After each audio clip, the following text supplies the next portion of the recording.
I'm Jacob. I'm Yuri. And we're going for a drive.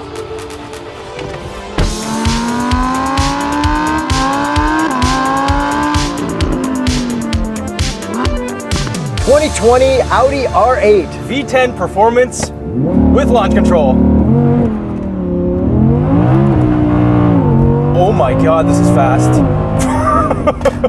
That sound. Yeah. So this is a naturally aspirated V10. 5.2 liters of Lamborghini Fury, sort of. Horsepower and torque. 602 horsepower, 413 pound-feet of torque. And you were saying this is the exact same engine from the Lamborghini. Yes, so the Lamborghini Huracan gets this exact same engine as the base for the all-wheel drive. So the Performante that we drove had more horsepower than this, from the same engine. And it's a lot more expensive than this car. A lot more expensive. Okay, that's pretty good then. This is good value. And I think my favorite part of this engine is how high it revs. Almost 9,000! Do you know what that 9,000 meme's from? Isn't it like Dragon Ball Z or something? Yeah, okay. Power level. Yeah, all right. When Vegeta was checking out Goku. And this thing sounds absolutely amazing. I love naturally aspirated V10s, the crackles and pops. Man, they did such a great job with this exhaust sound. And if we did get a proper launch, which we're not because it's winter, but this thing launches pretty hard. However, if it was completely dry, 0 to 100 kilometers per hour in 3.3 seconds, which is silly fast. Because this is all-wheel drive. Yes, so it is all-wheel drive, it is quattro, so I'm sure everybody in the comments has now said, oh, it's quattro season, baby. Everybody with an Audi. Is that what they say? Yeah, that's what they say. To be honest, probably not my favorite all-wheel drive system in the snow. Yeah, it does understeer just like every other Audi that we've driven. But like you can get it to oversteer, but it's just like, it's not what I thought it would be. No, exactly. In terms of the all-wheel drive performance. In terms of the actual performance, this is insane. Like downshift, downshift, downshift. That's so fast. Like, what downshifts, what upshifts like that? Nothing. The automatic transmission, when you're in comfort mode and you floor it, the NSX and the GTR were so bad at that. Yeah, this is a dual clutch 7-speed, and I think this takes the cake, at least for me, for the fastest shifting automatic dual clutch transmission I've ever used. So keep it in auto, put it in comfort, and let's get to a nice high gear. I'm gonna go comfort, but I'm gonna make the exhaust loud. Ready? What gear are we in? 7th gear, I'm gonna floor it. That is ridiculous. Instantly down to second and you're flying in comfort. Yeah, it's insane. So there is a little bit of a delay because the dual clutches have to do stuff and then you're just gone. Remember in the NSX presentation, they were telling us how impressed we should be with the drive mode selector. It'll switch your drive modes instantly. It's like, yo, the pedal does that here. Yeah. Like, it works. It works perfectly. So let's talk about these drive modes. We have 4 regular modes: comfort, auto, dynamic, and individual. And then we've got an extra special button on the steering wheel with a race flag on it. So you hit that and you're in performance mode. So then you have snow, wet, or dry. So we are in snowy conditions today. It is fantastic to use these modes because you have performance in those modes. So it's not like drift mode in the snow, it's like grip mode in the snow. Yeah, and it drops you down 1 traction control so you can still have control and like move everywhere. Yeah, so this is like kind of meant for a racetrack, really. Meant for, I think, everyday life.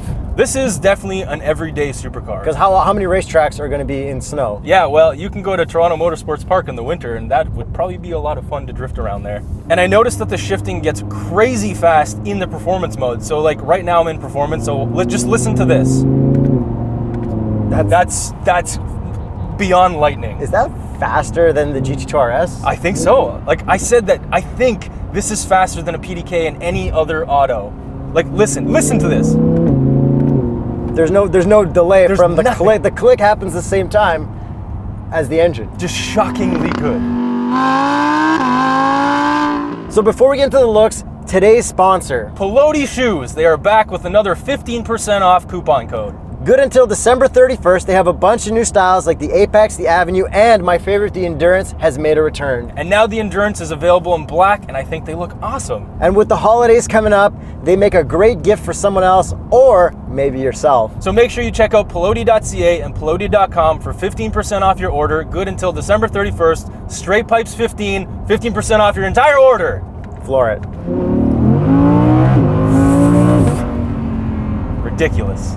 So looks-wise, there's a lot of snow. We washed the car and it got dirty by the time we got to our film spot. We have to deal with winter in Canada and it totally sucks. And you know what else sucks? What's that? the looks of this car. No way! I absolutely hate it compared to the first R8. Didn't really like the second R8. I respectfully disagree. Let's go over. Where do you want to start? The front end. That's Okay. the biggest part. All the grills. I feel like what they did is they took late 90s tuner culture, made it 2020, and slapped it on this thing. What's wrong with late 90s tuner culture? You tell me how much you like it all the time. Yeah, because it was weird. I don't think that's like good for production stuff. I think this looks really good. I think it fits in line with the rest of the Audi lineup, which is also kind of my problem with it. I think it should have stood out a little bit more from the front. That's what I'm saying. That's Yeah, why I the know, first one was so cool. But it still looks good. Okay, the front grille, it's gigantic. It's just like the Audi TT-RS pretty much. And they added these like 3 nostril type things right below the hood. Yeah, they're fake grills though, so like that's kind of dumb. It looks cool though. Does it? Yeah. You know what else had 3 grills at the front? What's that? My 1983 Camaro.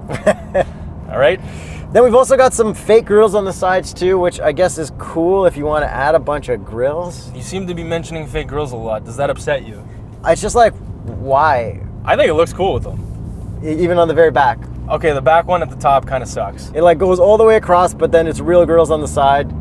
And then we've also got a fake vent behind the window. Yeah, I'm not a big fan of that one. See, it's like too much weird stuff. Whatever.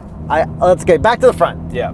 Headlights. Headlights look great. Yeah, they're solid. They're very aggressive, typical Audi of the new generation. Well, not the new generation, the old generation, because the new generation is like the lined ones, like the A7. You're right. So one generation back. And the new RS6 Avant that I saw people are driving right now. That would be fun to drive. It'd be really fun to drive. Love wagons. Love wagons.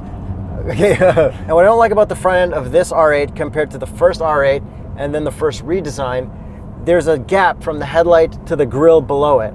I didn't notice that. No, I like how it was like solid all the way across. And then we do have a little frunk up there, which doesn't have much room, and it's got these weird little nets on the side. Which potentially makes it a supercar, but we'll get into the supercar checklist when you drive. And then side profile. Looks like an R8. Looks good. Okay, the first R8 had that cool line that went all the way up the side behind the doors. This has the side blades. Kind of, but it disconnects. Like it's a floating side. You're right, yeah. So I don't really like that as much, but I think it does look good. And we do have the gas cap sticking out there on the side as well. Well, we both do agree that the first gen R8 looks the best out of any gen R8. Yes. So I'm not going to argue with you there, but Yeah. I still think this one looks really good. I don't even think it comes close, but okay. We've got really nice wheels, especially for the winter, because this may be a supercar, as we'll find out soon. What are the Continental recommended tires for the Audi R8? The Continental Sport Contact 6. Oh, what do you think of these big old brakes? They look great, red calipers, which are an option to get them painted because these are carbon ceramics. Back end looks pretty aggressive. I love that it's so wide, Yeah, that's the best part. but I feel like they lost a bit of form in it, and I think the convertible version of the 2020 looks better because of that. And yes, this is mid-engine, so it does look good from the back because it's widened out, and you can actually open that rear glass from the driver's side. And it's so cool how you can see the engine behind the glass. It's got the V10 badge on it and everything. I like seeing it behind me in the rearview mirror. I've actually adjusted it so I can see more of the engine. Yeah, that's the most important part. Oh, for sure. Then we've got this really cool carbon fiber wing on the back, which kind of looks like an Huracan wing. Kind of, yeah. Do you like it? I do, obviously. It's carbon fiber and it's a wing. I'm all right with wingless R8s. Yeah, I agree there. But this one does look cool. And what do you think of these taillights? Taillights look good. They're sequential, nothing too much going on. Yeah, they're not over the top in any way, but they look really good. I really like the diffuser. The diffuser's super aggressive. I love that. I feel like it's a whole lane wide. Yeah, exactly. And then the fattest exhaust tips may be fitted to any vehicle ever. They are ovalish. They are. Well, they are fully oval because that's the RS. I know, but they don't look, they're like just a little oval. Yeah, I guess. And then they've got a cool pattern in there, and then we can open up the exhaust. It sounds so good. And getting back to that fake grille at the back, you can see the exhaust and stuff through it. Well, that means that part isn't fake. I know, but they carry that on into the middle where the plate is mounted. Yeah. And it just looks so, like, I feel like they could have done something different. Parts of it are a little bit weird, I agree, but because it's on this gray color, I think it just kind of all works. Yeah, I feel like this one you should just get an all black so you can't tell anything. This is the most subtle supercar you can buy. Is it a supercar? Well, I guess we're going to find out with Yuri in the driver's seat. And we know a lot of you guys are watching without subscribing, but since we last said it, a lot of you guys have subscribed. The more subscribers we get, the more cylinders we get. Thanks, guys. Launch it.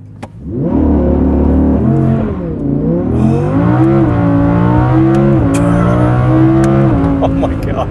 That's one of the best launches and shift experiences. Yeah, and this is the winter. This launches harder than most cars do in the summer.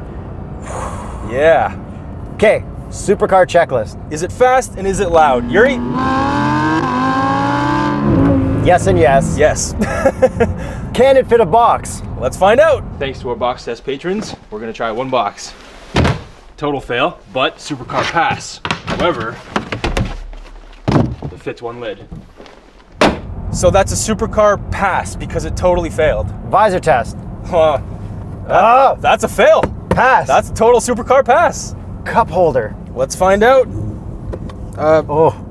I mean, it fits. It fits, but that's an awful cup holder. That's a fail, which is a supercar pass. Does it have a gimmicky steering wheel? Absolutely, and it is my favorite because of all the buttons on it. Supercar pass. Do you look cool getting in and out? Not particularly. Just normal. Yeah, you look pretty normal getting in or out. Supercar fail. Do the doors go up? No, they don't. Supercar fail. And lastly, does it get a lot of attention? No, it does not, especially not in this color. Is this a supercar?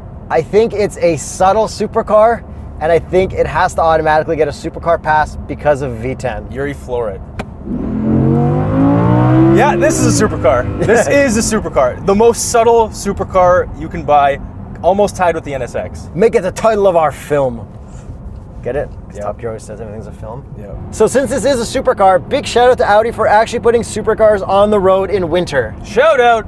So before we get into the interior, let's talk handling. This does have the magnetic ride suspension, and I haven't driven one without it, but this is fantastic. Like, this absorbs all the bumps, the damping is fantastic in dynamic mode and in comfort mode.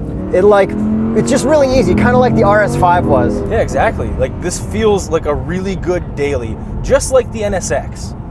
But I think I like the handling of the NSX a little more. Maybe because I had more chance to push it. Well, we've also driven the NSX on summer tires in the summer. Yeah, that's a big difference. That might be part of it. Audi, give us a shout. We'll be at the track. Call us next summer.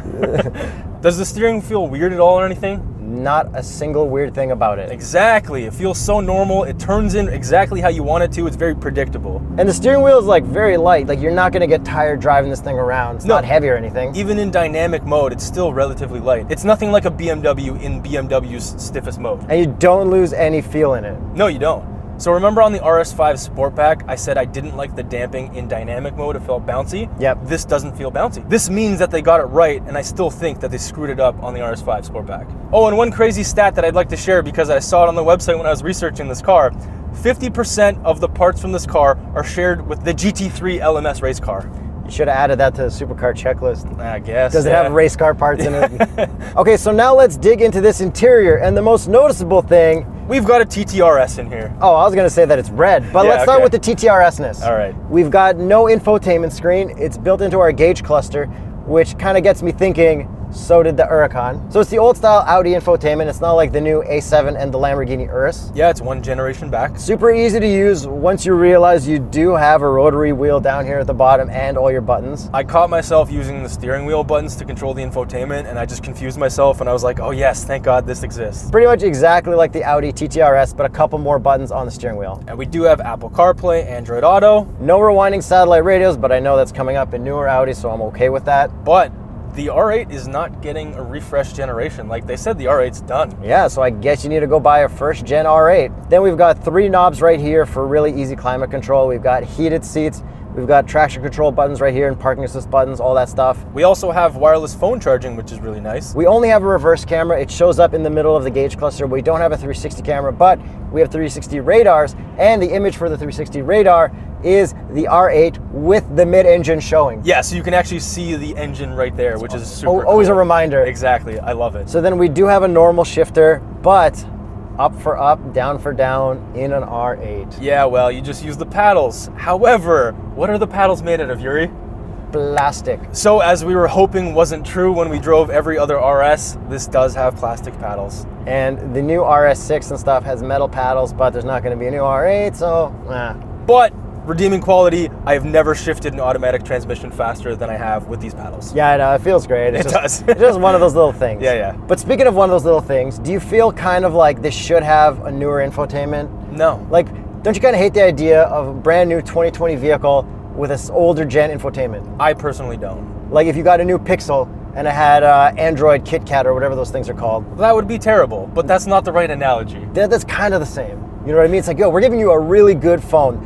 3 lenses, super crisp, Android KitKat. If that's your opinion, then that's your opinion. but I can't afford these anyways. Yeah, exactly. Doesn't matter. And as for the rest of this interior, we've got carbon fiber everywhere. Everything feels really good, and it's bright friggin' red. Yeah, this is like the nicest red interior.